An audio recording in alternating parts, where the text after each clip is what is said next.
Y en el programa revisamos regularmente la situación migratoria entre México y Estados Unidos y bueno, pues el dato más reciente tiene que ver con la declaración de la vocera de la Casa Blanca, Caroline Leavitt, quien dijo que el presidente Trump había puesto fin a la crisis en la frontera con México, terminó ya la invasión migrante, así lo afirmó la vocera, diciendo que pues ya prácticamente nadie intenta ingresar sin documentos en territorio estadounidense. Vamos a platicar al respecto, como hemos venido haciendo con Tonatiuh Guillén López, excomisionado del Instituto Nacional de Migración y académico de la UNAM. Tonatiuh, ¿cómo estás?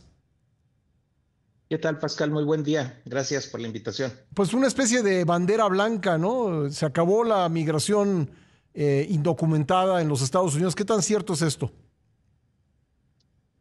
De entrada, haría dos precisiones. Tal vez la bandera es negra y luego la segunda es que la señorita vocera eh, habla de la invasión, justo como hace el discurso de Trump, y las palabras son importantes porque con la invasión, pues lo que hay son invasores y no migrantes y no solicitantes de asilo. Sí. Y entonces con ese Como si argumento fueran se piratas, suprimen ¿no? Como si derechos. fueran bucaneros, Sí, ¿no? Que abordan un como barco. amenaza directa a la seguridad nacional de Sí. Estados Unidos. Y con ese argumento Trump militarizó la frontera, está militarizando la política de control y de detención y de expulsiones dentro de Estados Unidos. México también militarizó su lado de la frontera. A Y en petición de efecto, el Trump. resultado es que ya casi nadie llega. En efecto, Ese es un hecho. eso es Entonces real. ya casi nadie Eso. llega. Te lo preguntaría de otra manera. ¿Ya casi nadie intenta llegar o incluso cuando lo intenta, pues no lo consigue? No, ya casi nadie llega y quienes intentan son prácticamente todos regresados. Ujú.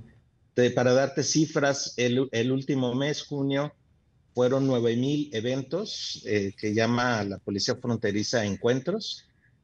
En febrero en realidad empezó el declive muy acelerado. En febrero todavía eran 12,000 personas. En diciembre eran más de 60,000. Entonces, si le movemos un poco más hacia atrás, vamos a ver la escala tan enorme del freno Ujú. y pasan las dos cosas, ya casi nadie intenta y el flujo dentro de México también se detuvo. Ujú. Ya la movilidad que teníamos en Tapachula ya no es nada con relación a lo que había hace pocos meses, incluso la que viene de más lejos, desde América del Sur, que cruza por Panamá, Sí. los movimientos principales ya son al contrario, de norte a sur. Ujú. Entonces sí hay un freno, pero hay que subrayar, Pascal, que es una gran derrota para migrantes y refugiados. No, por eso la bandera blanca, más bien la tendríamos que poner negra, Sí. porque es una anulación de derechos de las personas. Nadie estaba violando nada, es un derecho reconocido internacionalmente, solicitar Ajá. asilo, como México lo tiene, como lo tiene Estados Unidos y lo ha sido durante mucho tiempo. Y es justo lo que suspendió Trump. Sí. O sea, Entonces, podríamos ver, esa Tonatiuh, supresión de derechos es la que está ahí. podríamos ver menos de 9,000 cuando se den los datos de julio. Es probable que yo creo que estamos ya en una especie de fondo. Ajá. Los números desde febrero ya eran muy pocos, 12,000. Ahora estamos en 9. Probablemente nos quedemos por ahí, Sí. tal vez 9 o 8. Esa cifra creo que ya son el piso. Ajá. Y del otro lado hay que agregarle, Pascal, que ese número de los 9,000, por ejemplo, del mes pasado, somos 80% mexicanos. Sí, Y ese ya dato otras te lo iba a nacionalidades preguntar. extranjeras De los nueve ya mil, casi no ¿cuántos hay. son mexicanos? 80%, algo más de 7,000. Ajá. Y otras nacionalidades que despuntan, pero con mucha distancia, sería Guatemala Ujú. y Venezuela. Ujú. Entonces otras nacionalidades ya son números simbólicos de 1 a 10 personas, 15 Claro. personas. Claro, Pero pero yo México estamos me acuerdo en de los siete tiempos mil. en que los intentos de los mexicanos por cruzar se habían desplomado, ¿no? Y ahora son el Es 80%. correcto. Ya no hay muchos, pero el 80% son mexicanos. Sí.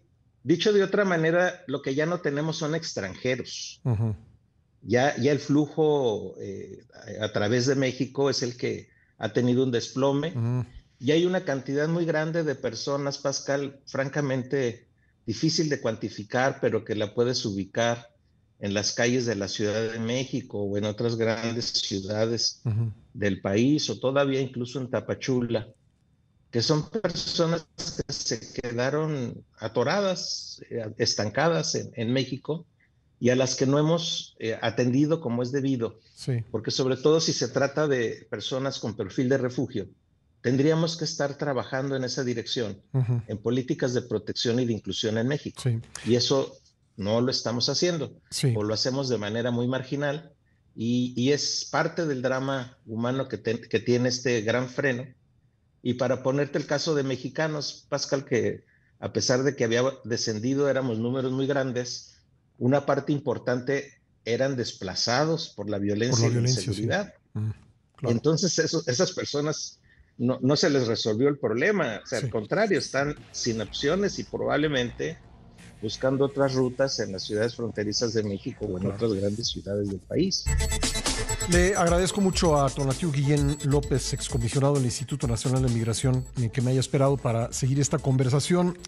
Tonatiu, de los datos que nos diste en el bloque anterior, la caída de los encuentros, como llaman en Estados Unidos, a pues los intentos de cruzar y las personas que son detenidas en ese intento, eh, eh, la caída de 60,000 en diciembre a 9,000 en junio, por un lado, y luego el hecho de que de los 9,000 de junio, 80% sean mexicanos. ¿Qué tanto habla esto del papel que está jugando México en la contención migratoria, tanto para el ingreso de extranjeros en nuestro territorio como para los intentos de cruzar hacia Estados Unidos? ¿Qué tanto está pesando la parte mexicana? Muy relevante el rol de México. El factor tal vez más fuerte es el tener a soldados y Guardia Nacional en la línea fronteriza, junto al otro lado, el lado militar de Estados Unidos. Pero es una combinación por lo menos de tres grandes partes. La parte militar mexicana, la parte militar de Estados Unidos y la suspensión de los procesos de asilo Uh -huh. en Estados Unidos. Esos tres son los candados principales. México tiene un rol decisivo en la contención. Y ahora, Pascal, la parte que sigue para México va a ser país receptor Uh -huh. de deportaciones, de las expulsiones, no solo de mexicanos, como ya lo está haciendo. Sí. Pero sí, la respuesta sí es definitivo. El Uh -huh. papel de México ha sido muy importante en ese gran freno de los flujos. ¿Hay forma de...? Si me dejas pesarlo, Sí, Estados Unidos pesó más. Estados Unidos pesó más. Ya. Eh, Sí, ¿Es posible cuantificar el número de personas? Nos decías que muchos se han quedado como en un limbo, se han quedado atorados aquí en México. ¿Es posible cuantificar cuántas personas están en esa situación en México sin documentos? muy complicado, Pascal. Hay cifras de las que venían en ruta. ¿Te acordarás de la aplicación el CBP One? Sí. Que tenían ya cita, que habían hecho su proceso de solicitud de entrevista en algún puerto de la frontera de Estados Unidos. Y cuando se suspende esto por Trump, las cifras andaban por 250,000 personas. Uh -huh. No todas en algún solo punto, sino distribuidas en todo el territorio mexicano. Uh -huh. Ahora esa cifra seguramente es mucho menor, Uh -huh. porque sí ha habido retornos voluntarios, sí ha habido algo de repatriaciones mexicanas, que no son muchísimas, pero sí han ocurrido. Uh -huh. Y sobre todo, pues hay personas las que más nos preocupan, Pascal, son las que se quedaron atoradas, pero el número, pues francamente sería muy complejo calcularlo. Uh -huh. Podemos estar hablando entre 50 y 200,000 personas. Sí. Esa es una cifra complicadísima de hacer una estimación, Uh -huh. pero más allá del número, sí podemos ubicar lugares donde se concentran sí podemos ubicar espacios. En la Ciudad de México es muy claro y también es muy claro que no les estamos poniendo suficiente atención. Ujú. No estamos siendo realmente solidarios. Ya debiéramos tener un programa especial dedicado a esta población en particular que se quedó atorada en México, para efectos por lo menos de protección temporal en México, que no Claro. estén con la necesidad de vivir escondidos o con la necesidad de vivir en la calle Ujú. o con la necesidad de estar pidiendo ayuda en las calles también. Ese rol es el que indirectamente estamos cumpliendo y que francamente debemos corregir. Ujú. Déjame preguntarte también sobre algo que mencionabas, los desplazados internos por la violencia que no están pudiendo llegar a los Estados Unidos. ¿Qué datos tienes sobre esto? Personas que antes, digamos, la primera reacción ante la violencia pues, era buscar emigrar, buscar pedir asilo en Estados Unidos y ahora ya no están pudiendo hacerlo. ¿Qué datos hay sobre eso? Se puede hacer una estimación indirecta que es en función de encuentros y de una clasificación que hace la policía fronteriza entre adultos solos y grupo familiar. Ujú. Esas cifras son las que permitirían hacer una estimación. Y hay meses en que podemos tener, o tuvimos en el 23 o 24, 25, 26 mil, 30 mil personas o encuentros por mes Ujú. mexicanos en grupo familiar.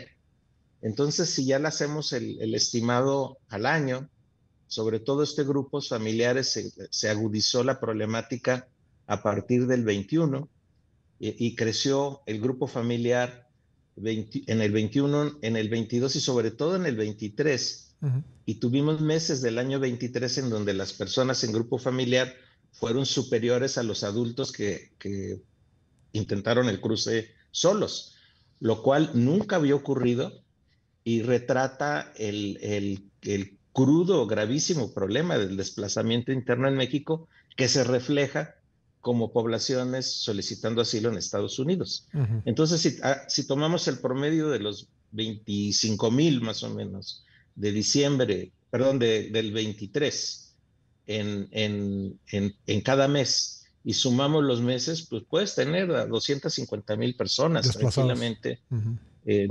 desplazadas con este perfil, Sí. el que se movió por grupo familiar. Entiendo. Me quedan un par de minutos que te quiero preguntar sobre un último tema. Leía yo esta semana en la prensa estadounidense que se reanudaron las expulsiones a terceros países de migrantes que no son recibidos por su propio país y bueno, mandaron ahí a Suazilandia o Eswatini en África del Sur a un grupo de personas que nada tenían que ver con ese país. Y está el caso del mexicano que fue deportado primero a Sudán del Sur y luego a Djibouti. ¿Qué está pasando con ese mexicano y en general con este tema?